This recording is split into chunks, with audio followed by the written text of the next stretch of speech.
Hello everybody. Today I'm going to be showing a video of a ensuite that I did a recaulk of. I wasn't excited with the audio that I got from it, but this video should give you an idea of what an okay looking bathroom should look like when you need to do some caulking replacement. On the surface, it's hard to see, but a lot of it did have some surface mold growing. The new buyers of the property were asking that it all be cut out of the way for that very reason, and they were concerned with it. So I made access for everything, got it all out of the way, and wanted to try and document everything so that way everybody involved knew that the best effort was undertaken to ensure that the bathroom was going to look its best. Now, some of the issues did include the tile was fairly far away from the fiberglass tub. They may have left that for expansion room, assuming that it may have moved around.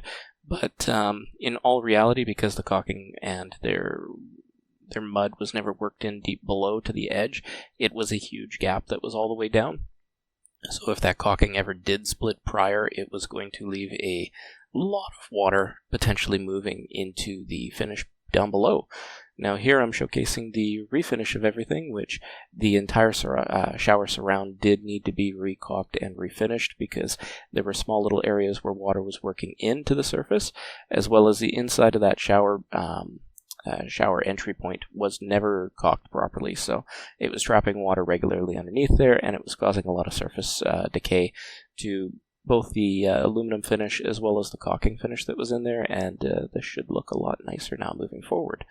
Now, the other thing too that I should mention is the caulking that I use is from a wholesale supplier that does plumbing supplies in my area, and it took me a long time to find the exact caulking that I like for the job, but this works really well.